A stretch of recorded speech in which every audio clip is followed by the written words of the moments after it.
సరిగ్గా 4.5 సంవత్సరాల క్రితం జగన్మోహన్ రెడ్డి గారు మన రాష్ట్రానికి ముఖ్యమంత్రి అయ్యారు.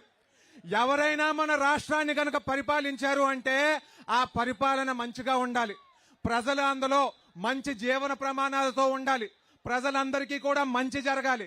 కానీ ఈ జగన్మోహన్ రెడ్డి హయాంలో అటువంటి మంచి ఏమైనా జరిగిందా అని చెప్పి మీ అందరినీ నేను అడుగుతా ఉన్నాను. ఎక్కడా అభివృద్ధి లేదు.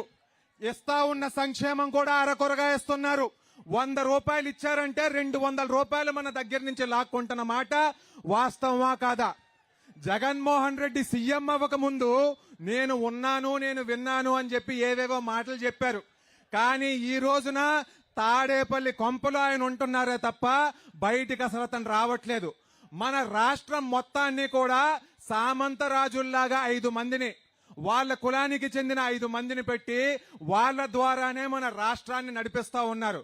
ఈ రోజు ఎక్కడ బొత్స సత్యనారాయణ గారికి గాని, ధర్మాన ప్రసాదరావు గారికి గాని ఈ హయాంలో ఈ వైకాపాలో ఏమైనా విలువ ఉందా?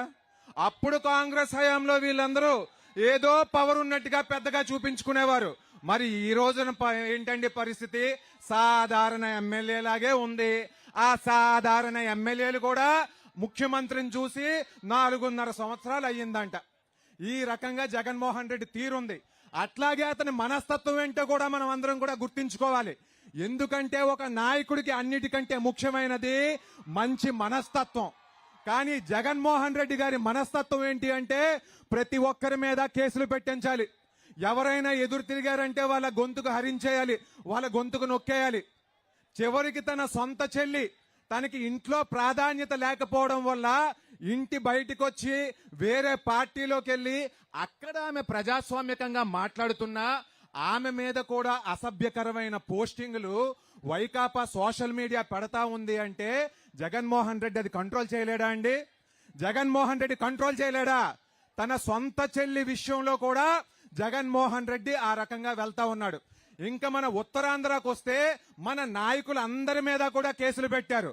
రాముడి తల ఏమైందయ్యా అని చెప్పి కళా వెంకట్రావు గారు అడిగితే ఆయన మీద కేసు. అచ్చెన్నాయుడు గారికి అప్పుడే ఒక ఆపరేషన్ అయ్యింది, కదలలేని పరిస్థితిలో ఉన్నావు అంటే ఆయన మీద ఒక కేసు. 71 సంవత్సరాలున్న అయ్యన్న పాత్రుడు గారిని .0.0002 అంటండి, అంటే ఎంత ముందుకొచ్చారని చెప్పేసి ఆయన్ని కూడా అరెస్ట్ చేశారు. ఇంకా అక్కడ చూసుకుంటే కొల్లు రవీంద్ర గారు అందరి నాయకుల మీద కూడా కేసులు పెడతానే ఉన్నారు. కానీ జగన్మోహన్ రెడ్డికి ఒక్క విషయం అర్థం కాలేదు. అదేంటో తెలుసా మీకు? 23 ఎమ్మెల్యేలు మాత్రమే ఉన్న పార్టీని బాగా మాట్లాడుతున్న వాళ్ళందరి మీద కూడా కేసులు కనుక పెట్టానంటే ఆ పార్టీ పోతది కదా అనుకున్నాడండి. కానీ ఎక్కడున్నదెవరో చంద్రబాబు నాయుడు గారు, ఎక్కడున్నదెవరో నారా లోకేష్ గారు, ముందున్నదెవరో కార్యకర్తలు. తెలుగుదేశం పార్టీ కార్యకర్తల చేతుల్లోంచి ఆ జెండాని లాక్కుందాం అనుకున్నావా? జగన్మోహన్ రెడ్డి అంతకంటే బుర్ర తక్కువ పని ఇంకొకటి ఉండదు. జగన్మోహన్ రెడ్డి హయాంలో మన గ్రామాల్లో ఎక్కడైనా అభివృద్ధి జరిగిందా? చెప్పండి. ఒక రోడ్డు అయినా ఎక్కడైనా వేయించుకున్నావా? రోడ్డు అన్నిది లేదు. పోని రోడ్డు గురించి అడిగామంటే మీ అందరి మీద కూడా కేసులు పెడతారు. జగన్మోహన్ రెడ్డి పని అయిపోయింది. జగన్మోహన్ రెడ్డి ముఖ్యమంత్రిగా పనికిరాడు. రాబోతా ఉన్నది తెలుగుదేశం పార్టీ మరియు జనసేన కూటమి అని చెప్పి సందర్భంగా మీ అందరికీ నేను తెలియజేస్తా ఉన్నాను. ఎందుకంటే ప్రజలందరూ కూడా ఒకటి గుర్తించాలి. ఆ నాయకుడు వచ్చాడు, ఒక అవకాశం ఇవ్వండి అని చెప్పాడు. చంద్రబాబు నాయుడు గారు మన రాష్ట్రాన్ని, కొత్తగా ఏర్పడిన మన రాష్ట్రాన్ని అభివృద్ధి చేస్తా ఉంటే మనం అతనికి అవకాశం ఇచ్చాం జగన్మోహన్ రెడ్డి గారికి. దీంతో 20 సంవత్సరాలు మన రాష్ట్రం అంతా కూడా వెనక్కి వెళ్ళిపోయింది. కాబట్టి సోదరులారా ఒకటి గుర్తించండి, నిజమైన అభివృద్ధికి నిర్వచనం నారా చంద్రబాబు నాయుడు గారు. నిజమైన సంక్షేమానికి care of address Nara Chandrababu Naidu గారు. యువతకి ఉపాధి రావాలన్నా, మహిళలకి రక్షణ ఉండాలి అన్నా నారా చంద్రబాబు నాయుడు గారు మళ్ళీ ముఖ్యమంత్రి అవ్వాలి. ఇదే విషయాన్ని మీ అందరికీ కూడా నేను గుర్తు చేస్తా ఉన్నాను. లోకేష్ అన్న గారి గురించి మాట్లాడే ముందు నేను ఇంకొన్ని విషయాలు కూడా మాట్లాడాల్సిన అవసరం ఎంతైనా ఉంది. మన నియోజకవర్గం అంటే చీపురుపల్లి నియోజకవర్గంలో ఒక సభ పెట్టుకున్న తర్వాత బొత్స సత్యనారాయణ గారి గురించి మాట్లాడకుండా అవుతుందా చెప్పండి? బొత్స సత్యనారాయణ గారు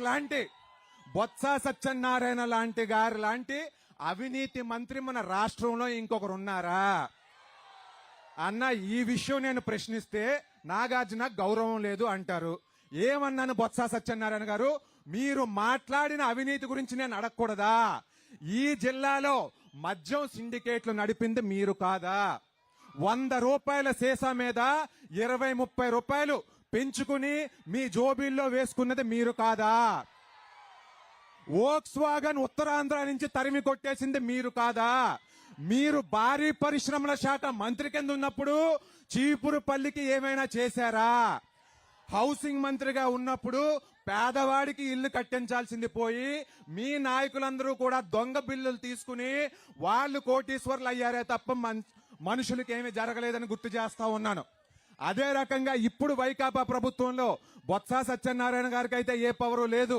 విజయసాయి రెడ్డి గారికి పవర్ ఉండొచ్చు, వైవి సుబ్బారెడ్డి గారికి పవర్ ఉండొచ్చు, కానీ ఇంతకు ముందు బొత్స సత్యనారాయణ గారి లాగా ఇప్పుడు ఎలాగూ లేరు.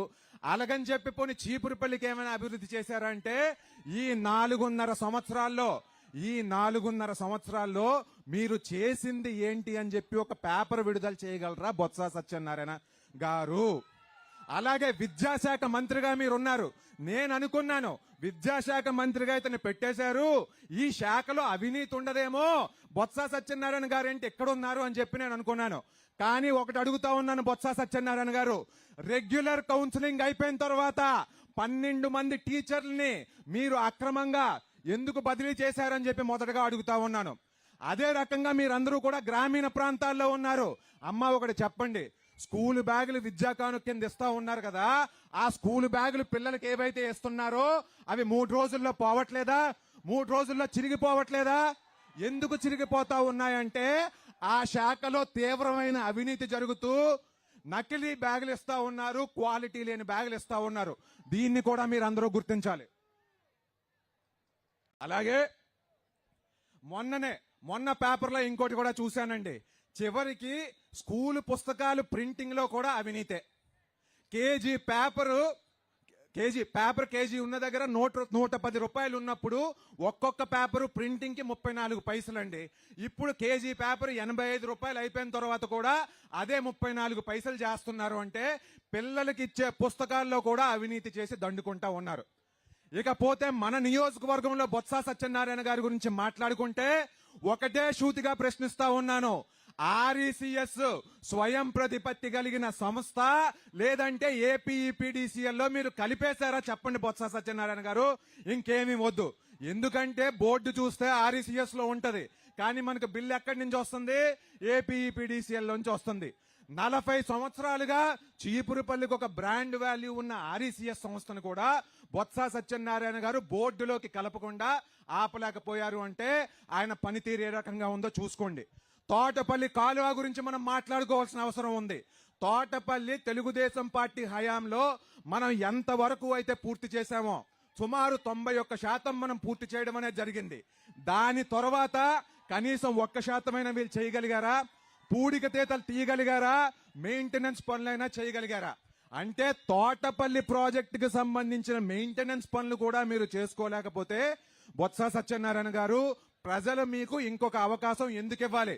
ప్రజల మధ్యలోకి మీరు రండి, ప్రజల మధ్యలోకి వచ్చి వీటన్ని సమాధానాలకు కూడా జవాబు చెప్పాలి, జవాబు చెప్పే ఎలక్షన్ లోకి వెళ్లాలని చెప్పి ఈ సందర్భంగా నేను తెలియజేస్తా ఉన్నాను. అయ్యా, అలాగే ప్రభుత్వం గురించి మాట్లాడాం, లోకేష్ అన్న గారి గురించి చీపురుపల్లి గురించి మాట్లాడే ముందు జన సైనికుల్ని ఉద్దేశించి కూడా ఒక 2 మాటలు మాట్లాడదామని చెప్పి నేను అనుకుంటా ఉన్నాను. ఎందుకంటే ఈ మధ్య కొన్ని మీటింగులకు వెళ్తా ఉన్నప్పుడు నాగార్జున ఏంటి జన సైనికుల గురించి మాట్లాడట్లేదు అని చెప్పి ఎక్కడో విన్నాను. కానీ ఒక విషయం మాత్రం చెప్తా ఉన్నాను, ఎక్కడ ఉన్న జన సైనికుల